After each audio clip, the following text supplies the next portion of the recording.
think that just in Mama Africana, the population, the demographic that I work with, Black girls, they're not important to some people.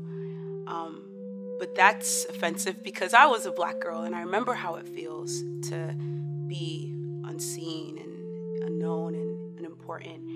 And I don't know, I feel like to be able to take my story of being a Black girl and, the things I wish that I had, the things I wish that was in place for me, the voices I wished stood up for me and fought for me, like to be that for the girls in Tampa, like that is advocacy.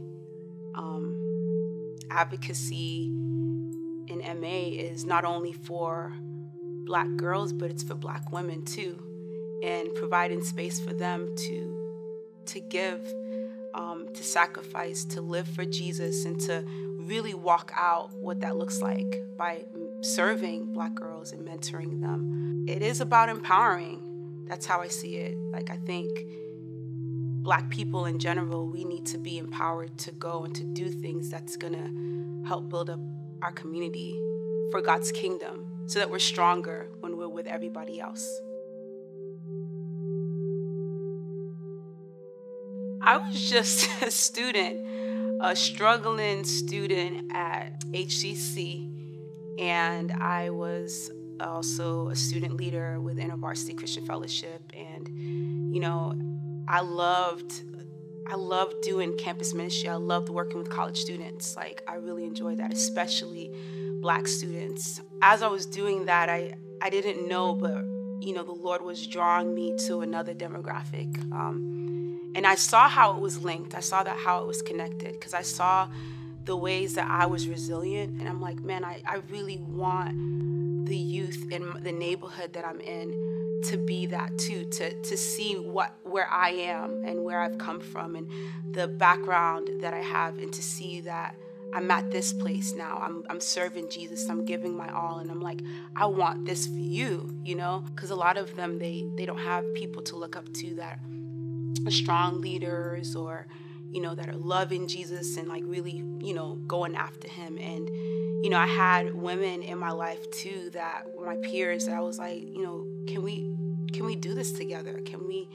Let's mentor these girls. Let's show them our world. Let's help open doors for them so that they too can be resilient. And I know that that's what a lot of the youth, especially in the city, they need to see role models, like concrete role models. And I'm like, listen, let's be a role model. Can we be a role model to these girls? And the journey began.